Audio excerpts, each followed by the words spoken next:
Assalamualaikum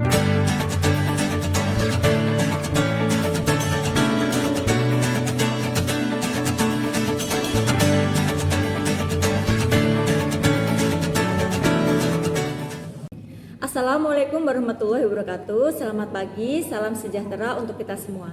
Perkenalkan, nama saya Kisti Mafiro, dosen di Prodi DKV Fakultas Bahasa dan Seni Unindra. Pada kesempatan kali ini, saya akan memaparkan dan menjelaskan dalam rangka untuk memenuhi kewajiban dari sertifikasi dosen, yaitu pembuatan video pengajaran PDD UKT-PT. Saya akan memaparkan RPS terkait dengan salah satu mata kuliah yang saya ampuh, yaitu mata kuliah Desain Elementer Dwi Matra. Teknik pengajaran yang saya gunakan yaitu DIA, yaitu Delivery, Interactive, dan Assessment.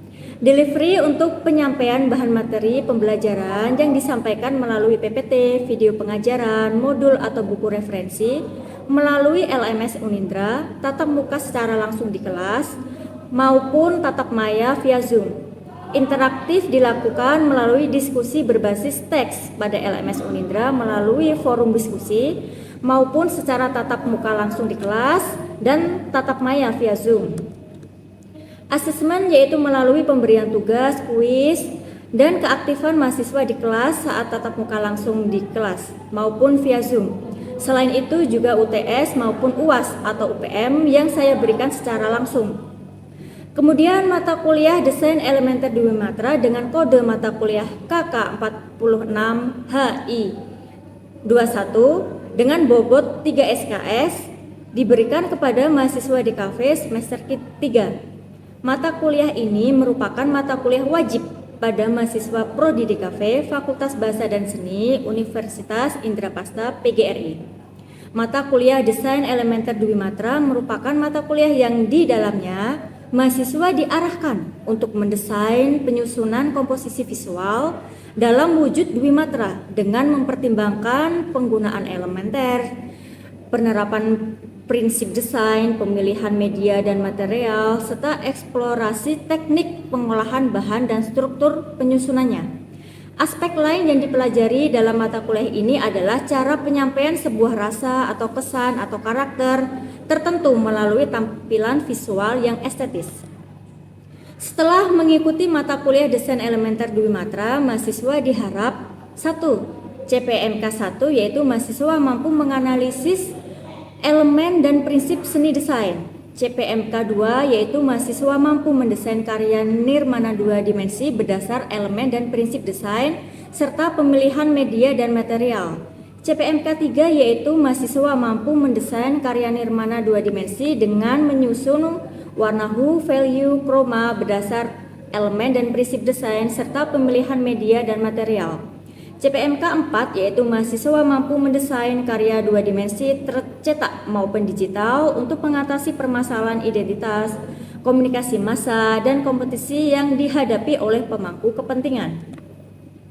Mahasiswa setelah mendapatkan mata kuliah Desain Elementer Dwi Matra diharapkan memperoleh kemampuan akhir tiap tahapan belajar atau sub CPMK, yaitu dari CPMK 1 diharapkan mahasiswa mampu mendesain nirmana 2 dimensi garis dengan prinsip desain melalui contoh gambar dengan tepat. Dari CPMK 2 diharapkan mahasiswa mampu mendesain nirmana 2 dimensi garis dengan prinsip desain melalui contoh gambar dengan tepat. Kedua yaitu mahasiswa mampu mendesain nirmana 2 dimensi bidang geometris dengan prinsip desain oposisi ukuran melalui contoh gambar dengan tepat. Yang ketiga yaitu mahasiswa mampu mendesain nirmana 2 dimensi bidang non-geometris dengan prinsip dominan garis melalui contoh gambar dengan tepat. Yang keempat yaitu mahasiswa mampu mendesain nirmana 2 dimensi bentuk gempal semu dengan prinsip balance melalui contoh gambar yang tepat. Kemudian yang kelima yaitu mahasiswa mampu mendesain nirmana 2 dimensi bidang dengan tekstur semu melalui gambar dengan tepat. Yang keenam yaitu mahasiswa mampu mendesain nirmana 2 dimensi bidang dengan tekstur nyata melalui karya dengan tepat. Kemudian dari CPMK 3 diharapkan yang pertama, mahasiswa mampu mendesain gambar lingkaran dengan warna hue, value, dan chroma melalui contoh gambar dengan tepat. Yang kedua yaitu mahasiswa mampu mendesain nirmana Dwi Matra dengan elemen desain bebas, prinsip referensi garis lurus serta warna primer dengan satu interval bidang melalui contoh karya dengan tepat.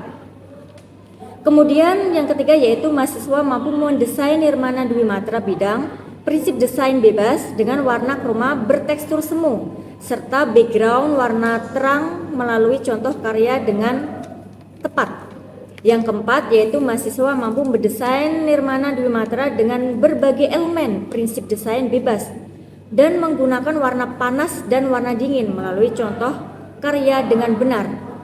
Kemudian dari CPMK 4 diharapkan yang pertama, mahasiswa mampu mendesain nirmana Dwi Matra dengan memvisualisasikan rasa serta mengolah elemen dan prinsip desain melalui contoh karya dengan tepat. Kemudian materi yang akan saya sampaikan pada mata kuliah ini adalah yang pertama, ada nirmana Dwi Matra, penggunaan bahan dan alat dalam berkarya, kemudian ada prinsip-prinsip desain, elemen-elemen desain, kemudian ada dimensi warna hue, value, kroma, rasa dalam membuat karya desain. Kemudian pusaka yang saya gunakan, pusaka yang utama yaitu ada karya Sajiman Edbisanyoto tahun 2005 dengan judul bukunya Dasar-Dasar Tata Rupa dan Desain Nirmana.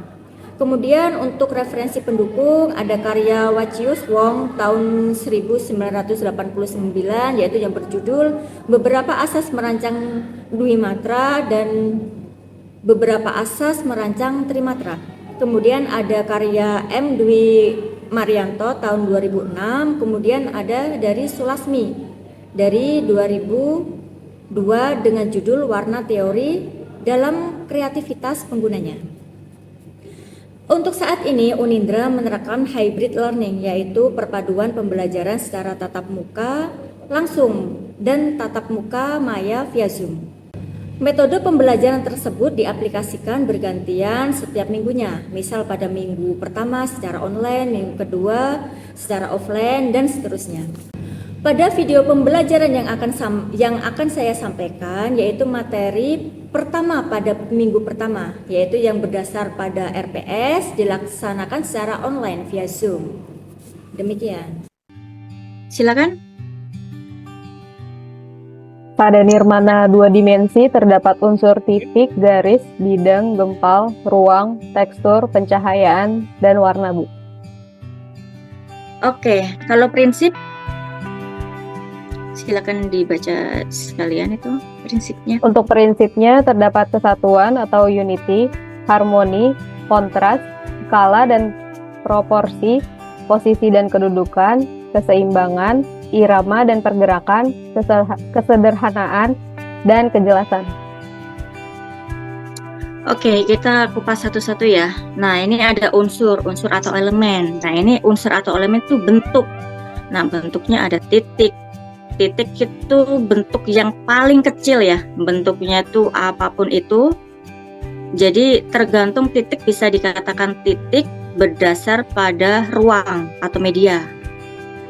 Jadi tergantung. Jadi misal bintang kan sebenarnya kan ruangan ukurannya besar banget ya. Tapi karena ruangnya di tata surya, kita melihatnya dari bumi, tata surya itu sangat luas. Jadi bintang yang sebenarnya ukurannya sangat besar kita lihat di depan rumah kita pada malam hari, itu bisa dikatakan sebagai titik. Nah, berarti titik itu bentuk yang paling kecil. Nah, ini ada garis itu ada 3 berarti ya. Ada garis lengkung, garis lurus, terus garis apa lagi? Lurus, lengkung, zigzag, Bu. Zigzag, benar. Nah, bidang itu ada 2, bidang kalian nyebutnya bidang geometris atau bidang yang satunya non geometris atau bidang organik.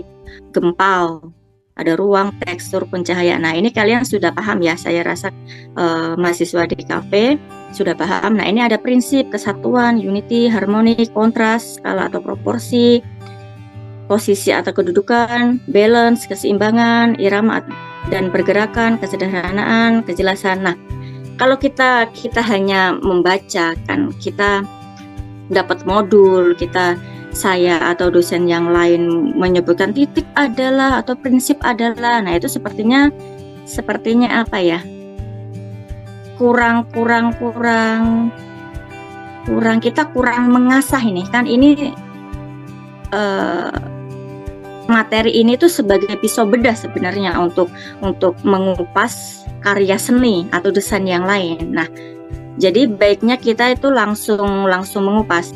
Kalau kalian udah tahu unsur elemen desain atau seni, yaitu yang ini yang sudah tertampil prinsipnya seperti itu. Nah, itu kalau kalian nggak langsung mengupas langsung, itu saya rasa masih kurang. Nah, ini ada beberapa sampel karya desain yang sudah disiapkan. Tolong ditampilkan untuk karya yang pertama. Silakan. Perkenalkan, nama saya Aditya Riza Mahendra dengan NPM 723.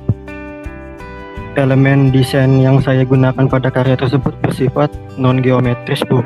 Dan untuk prinsip desainnya adalah kontras, karena objek utama terlihat lebih menonjol dibanding ornamen lainnya dalam segi warna, ukuran, bentuk, dan lain sebagainya. Dan juga bersifat irama, karena ada sebuah pola pengulangan terus-menerus secara teratur pada daun, di atas kepala, ondel-ondel, dan ornamen-ornamen di selendangnya, Bu. Oke,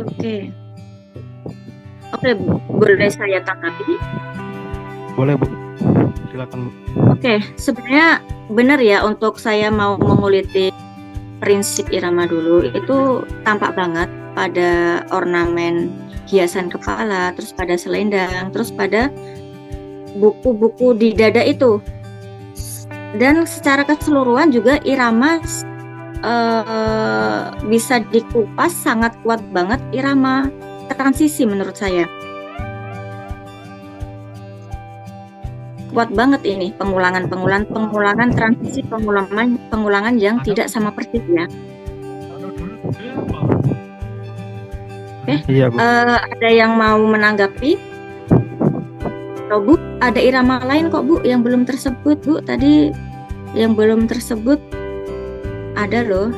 Silakan sebutkan nama.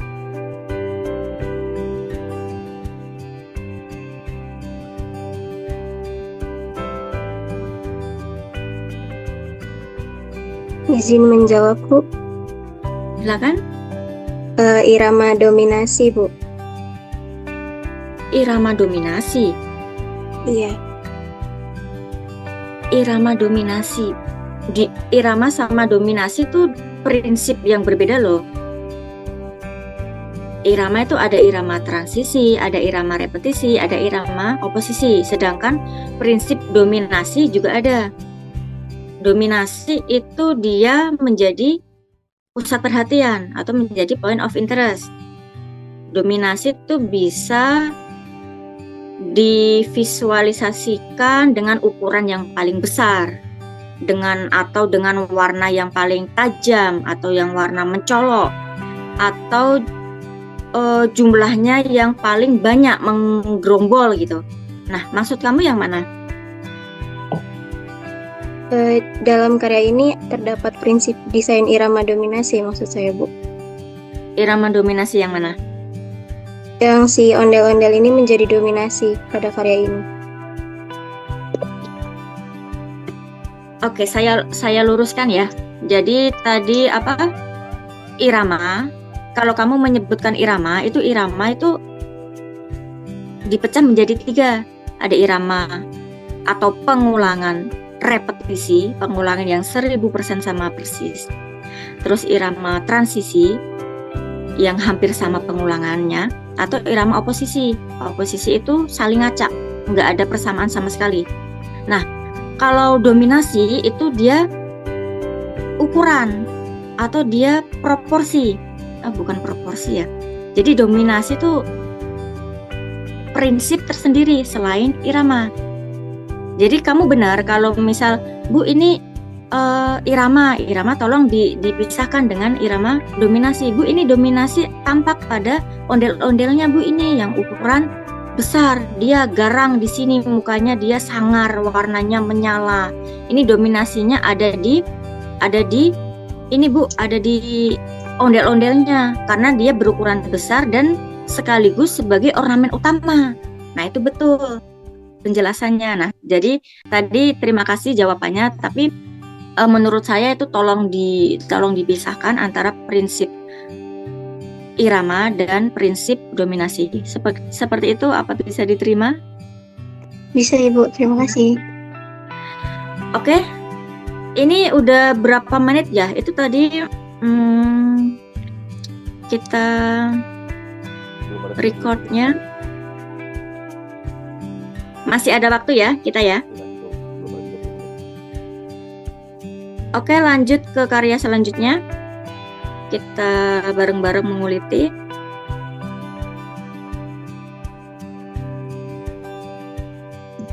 Nah, unik nih desainnya nih.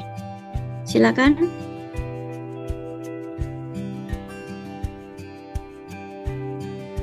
Silakan yang mau menguliti. Itu karya saya Ibu. Oke. Kenalkan, nama saya Nurma Sukmayu, NPM 747. Pada karya ini terdapat elemen desain yaitu ruang 2 dimensi, lalu bentuknya ada 3 bentuk non-geometrik yang terlihat pada objek bunga, bentuk geometrik yang terlihat pada bagian topi dan juga ikat pinggang ornamen utama, dan yang terakhir ada bentuk garis yang terlihat pada objek sulur-suluran. Lalu ada tekstur di sini.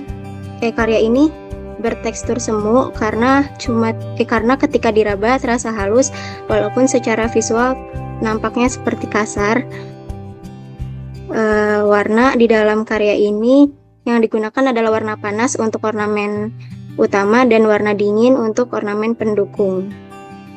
Lalu dibuat menjadi value warna sehingga menghasilkan pewarnaan dengan teknik sungging. Untuk prinsip desainnya,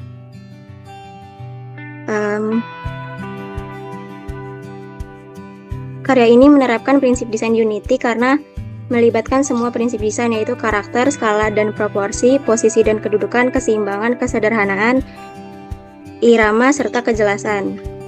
Lalu ada prinsip karakter. Dapat terlihat dari sulur-suluran dan bunga yang dibuat sama dan berulang-ulang. Prinsip karakternya yaitu harmonis. Lalu ada prinsip skala dan proporsi. Karya ini memiliki skala dan proporsi salah satu elemen berukuran jauh lebih besar, sehingga terlihat dominan dan menjadi daya tarik komposisi. Lalu ada prinsip posisi dan kedudukan. Pada ornamen utama, karya dibuat secara vertikal pada bagian tengah sehingga dapat memperkuat atau mempertajam kesan yang ingin ditampilkan dalam sebuah komposisi visual. Sedangkan pada ornamen pendukung dibuat menyebar secara vertikal juga horizontal, namun tetap memberikan ruang ornamen utama tanpa mengalihkan fokus. Lalu ada keseimbangan asimetris. Lalu irama dan pergerakan karya ini adalah dominasi, karena terdapat satu objek yang menjadi pusat perhatian dalam keseluruhan komposisi. Lalu ada kesederhanaan, dan yang terakhir ada kejelasan. Karya ini memiliki kejelasan dalam pesan yang ingin disampaikan. Segitu aja Bu, terima kasih. Oke, sama-sama. Silakan teman-teman yang lain ditanggapi atau dikoreksi atau disanggah kalau semisal tidak setuju. Jadi benar tidak tadi yang disampaikan elemen atau unsurnya pada karya desain gambar etnik tersebut seperti yang disampaikan. Terus prinsipnya seperti yang disampaikan. Kalau ada yang tidak setuju silahkan sebut nama. Silakan yang kerat. Enggak Bu, ini zoomnya bisa 9 menit lagi saya nih, tahu aja. Oke, terima kasih. Ada lagi yang mau disampaikan? Bu, mungkin saya mau jawab Bu. Ya. Mungkin ini lebih cocoknya Jangan dengan mungkin dong. Yang yakin, jangan mungkin. Ini Bu, menurut pendapat saya Bu, gitu. ya ini menurut saya, pendapat saya ini prinsipnya lebih ke arah dominan Bu.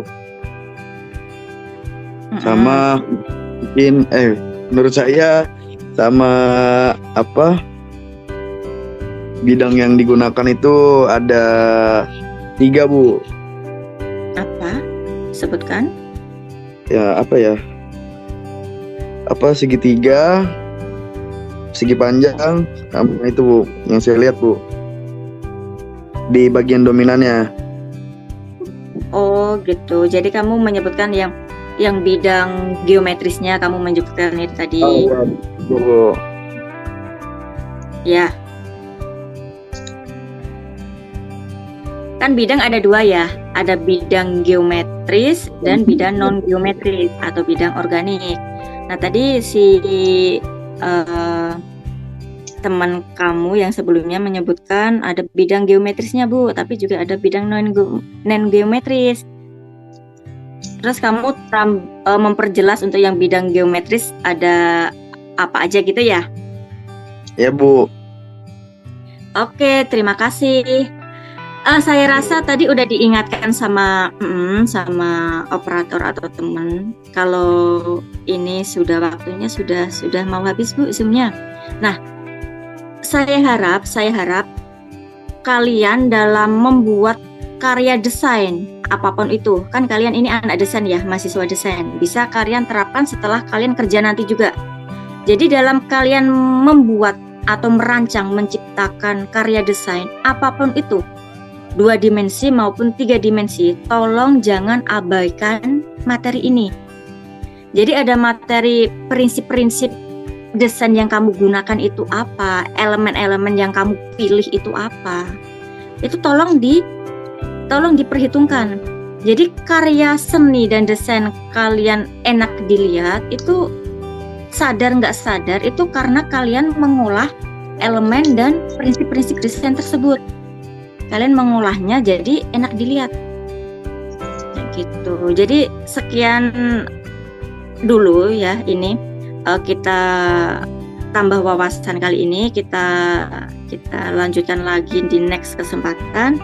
Saya harap materi kita Zoom pada hari ini bisa menambah wawasan kita sebagai orang desain ya.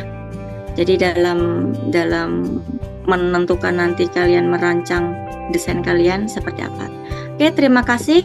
Semoga tugas-tugas ke depan kalian mendapatkan hasil yang maksimal, diberi kesehatan buat kita semua. Amin. Terima kasih yang sudah join. Sehat selalu. Assalamualaikum warahmatullahi wabarakatuh. Terima kasih banyak Ibu. Waalaikumsalam warahmatullahi wabarakatuh. Terima kasih Bu Kiti. Terima kasih Bu Kiti. Terima kasih Bu. Sama-sama.